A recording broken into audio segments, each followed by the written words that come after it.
It is April 1st, aka day one of the spring cut. Although right now it's being 36 degrees on April 1st, kind of wondering is it late winter or early spring? I'm kind of losing fucking track. But so goes the way of Ohioans. What is that? But today we're doing back, and it's going to be a lot of fun.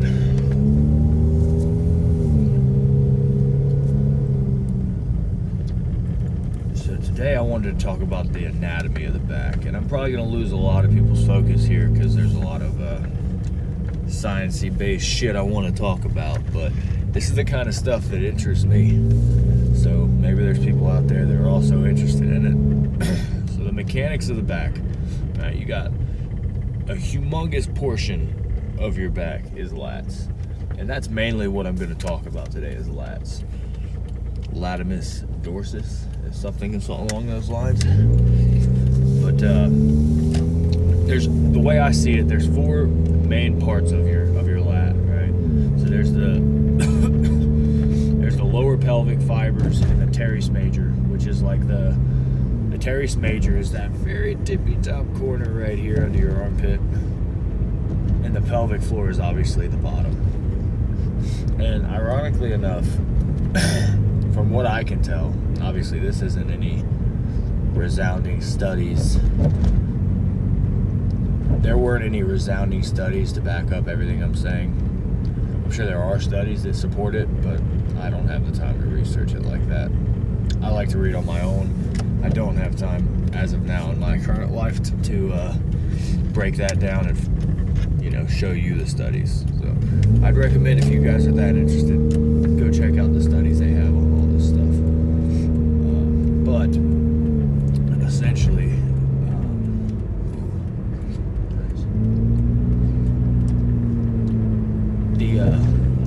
the lower pelvic fibers and the teres major, they form the outside edge when you're looking at somebody's back. Like if you're looking straight on it, like if they're facing away from you, the outside edge is definitely going to be mainly teres major and your pelvic fibers. So the best way to hit those is definitely like wide grip type movements, wide grip pull downs or pull ups. Essentially they hit the same muscles. So pull downs and pull ups, I know they're the opposite contraction, but I mean it's the same movement. It does the same thing. But the top half of the movement is mainly engaging your teres major and your pecs. And then the bottom half is what hits the pelvic floor. This hill's always heavily populated with deer. But anyway, the bottom half of the pull up / pull down hits the pelvic fibers in the lumbar floor, I guess you could call it, in that lumbar area, which is why you should pull all the way down. I had a video a little bit, probably a couple weeks ago, where I was doing back, and somebody commented on it and was like, pull to eye level and stop. That's all you need. No. I mean, I guess that's true if you're only trying to hit your teres major and pectoral, and you're trying to hit maybe some of the rhomboids and stuff going on up in your upper back. But if you're trying to focus on your lats, that is horrible advice. Stopping at the eye level is nowhere near complete. You gotta squeeze all the way down to the bottom where you're hitting that pelvic floor and that lumbar. That's where you're hitting the bottom taper of your lats. But and then obviously you got the thoracic and the lumbar fibers, which is like the in-between portions of it. It's kind of in the middle. You're going to see these kind of muscle groups when they're built up and bulky. You're going to see them from an angle, from the side. That's what you're going to see kind of puffing out on somebody's back with a good physique. Obviously, these muscles, for me, this is all from my experience of what I feel when I'm lifting, but the thoracic and the lumbar are definitely more engaged when your arms are in front of you, as in like rowing movements, vertical grip pull downs, stuff like that. That's where I feel it the most, in those regions. But they're all equally important. They're all equally important.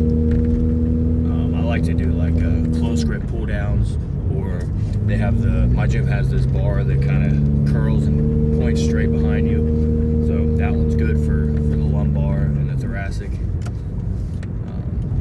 But honestly, any kind of row form, even if you did a wide grip row, you're still going to hit those regions. It's all about the angle, I guess.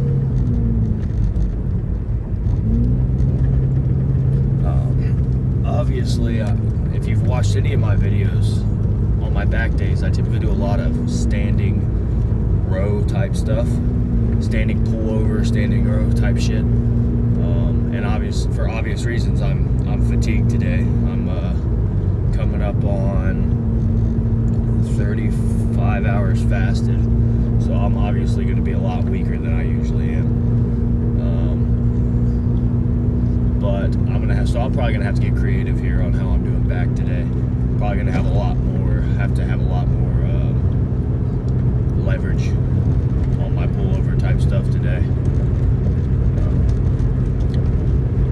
But that's okay. I'm pretty good at thinking on the fly and figuring stuff out, so I should be all right. I seen a quote the other day, and I thought it was kind of interesting, so I guess I'll wrap up with that. I guess there's a big misconception on the difference between a million and a billion. And a lot of people say, oh, they're millionaires, and then they're billionaires. And they don't see it as a very distinct change. So they have this thing, to put it in perspective, right? You have 11. How many days? I'll just ask you this. How many days do you think a million seconds is?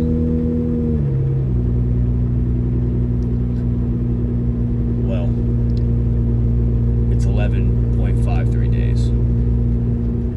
How many days do you think a billion seconds is?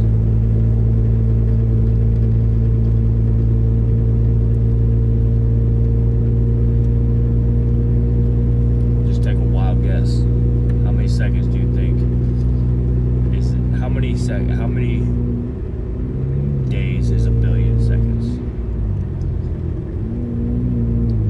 I'll tell you whatever you said is probably higher, because it's 33 years. So the difference between a million and a million seconds is 11 days. A billion seconds is 33 years. I mean, I knew there was a big gap between the two, but that blew my mind. I was like, damn, that's a huge difference. They're not even close to the same thing. I guess what I'm getting at is there's only a couple billion seconds in your lifetime. Maybe 3 billion seconds in your lifetime if you're lucky.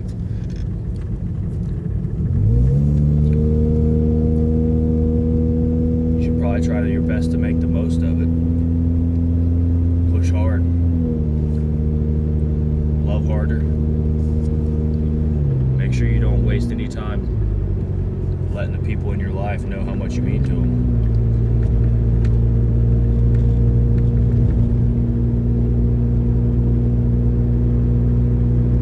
How much they mean to them, not how much you mean to them. Sorry about that.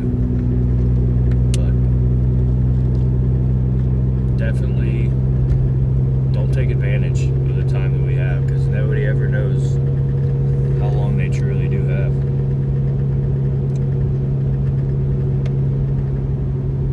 Definitely going to spend more time trying to make the most of everything that I got. I'll see you guys at back. I'm on my way to the gym now.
That one, man. I am so tired, fatigued, ready for a nap. I definitely would say that there is a 95% chance of nap action in the next 2-3 hours of my day. So let's run through it. My back day. I feel like I did some workouts that I've never filmed before. I've done them before, but I've never filmed them before. Honestly, in a little bit of those workouts, I felt like the district attorney. I used a lot of leverage to obtain this here back pump. So what I mean by that is when I got to the point where I was doing the single arm stuff, I was very weak, and I felt like I couldn't get a really good squeeze because or a stretch, just because I was so tired and I couldn't pull on anything.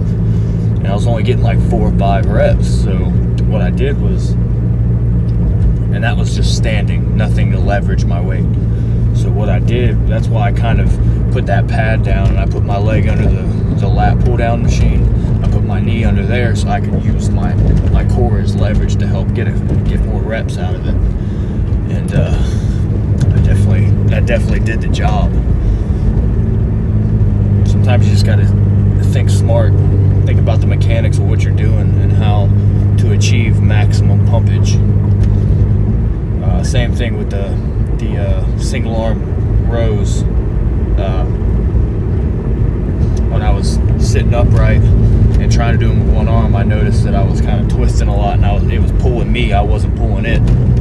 So that's why I got behind the bench and put my hip up against it, so I could really get a deep ass stretch on that lat and get a good squeeze and a good stretch on there. I'm very satisfied with the lift that I just hit, especially since I'm 30, going on 40 hours fasted almost. So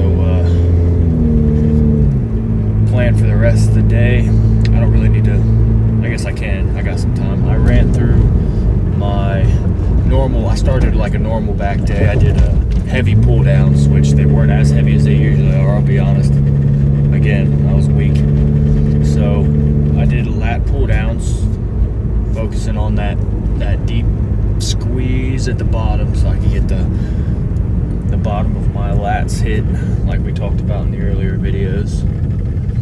And I made sure to really let it go all the way up to the top on every rep so that I could really hit the teres major and get a good stretch on the teres. And then on the way down, I made sure to squeeze really hard to hit that pelvic floor fibers. So it was good. Did those. I did 2 sets of those, and then like I told you in the previous video, I hit a neutral grip pull down so that I could heavier focus on the lumbar and the thoracic area of the pull down, the more center back, if you will. Then I did a wide grip row to kind of focus on all the rhomboid and the traps and the rear delts, all the cool little tiny muscles in the upper back. If you remember anything from any of my videos when it comes to back, remember this: the closer the grip and the lower your elbows, the more lat focused you're going to be. The farther apart your grip and the higher up your elbows, the more trap, rhomboid, and rear delt focus it's going to be. It's all about the mechanics of how you hit every motion. You know, you can do the simple stuff, pull downs, pullovers, and rows, but varying those different sets is how you hit the different angles of the back and get that sculpted turtle shell back thing you're going for. The one I'm going for that I don't currently have yet, but trust and believe I fucking will. So wide grip, and I emphasized when I was coming back, I tried to emphasize bringing my elbows up as high as I could to a 90 degree, as close to a 90 degree as I could get at the top of that motion. I was trying to have my shoulders parallel by the end of it. Now, I didn't hit that on everyone because I was pretty fatigued by this point, but I did emphasize it and squeeze my shoulder blades together in the back. And then when I switched to the close grip row, seated row, you really want to focus on bringing your elbows out past your knees on the front so you get the good stretch. And then when you're coming up, emphasize really dropping your elbows as low as you can get, like you're trying to drag them on the ground. Obviously that's not going to happen, nobody's that flexible, but that's the cue you're going for. You're trying to drag your elbows across the ground without actually curling your shoulders forward. You're straight back, and you're dragging your elbows all the way back and squeeze, and that'll hit the lumbar and the lower floor of your lats. Then we went to the single arm stuff. Essentially the same workouts, just single arm to emphasize more on the certain sides that I was needing more fatigue on. But that was my lift. Took me about 40 minutes or so, maybe 45. I'm going to head home, maybe fold some laundry, watch some TV, and take a fucking nap. And when I wake up, it'll be hopefully around 3:30, 4 o'clock, and that'll be time to go get little man off the bus. And then once I get him off the bus, I'm going to take him to a McDonald's, because today is a very special day for the little guys that enjoy Minecraft. The movie comes out this weekend. I'm definitely going to take Little Bear to go see that, but today is the first day that they've released the Minecraft Happy Meal at Mickey D's. And I will not be partaking in any of that Mickey D's bullshit, but my kid will. He's going to get his own Minecraft Happy Meal, because that's what he's about, and I support it. Nah, he doesn't get McDonald's that often. He doesn't get fast food at all that often, but he's just like me. When it comes to fast food, his favorites are, unhealthy-wise, Taco Bell. Healthy-wise, for the most part, he loves his Hot Head and Subway. Love me a good sandwich, so does he. He's not really that big on McDonald's and Burger King and all those other shits. He's just my spawn. But, yeah, that's about it, guys. As always, I appreciate your support. Any feedback or ideas or concepts you want to run by me, my messages are open. I was banned from messages for a little while because I told one of those bots, they kept messaging me, telling me to go into their WhatsApp or whatever. You know what I'm talking about. I told one of those bots to F off, and apparently I'm not allowed to say that even in Messenger, so that's why I got banned. There was nothing else to it. But it is what it is. My messages are open. Drop me a message if you got any questions, concerns, just feedback, criticism. If you just want to bullshit, if you just got something you want to say, hey, I'm all open for conversation. Shoot me in the DMs. I will see you guys tomorrow for my unfasted arm day, because my fast will end tonight about 8:30, 8 o'clock. I'm going to have a steak, and then I'm going to go to bed, and then I'm going to have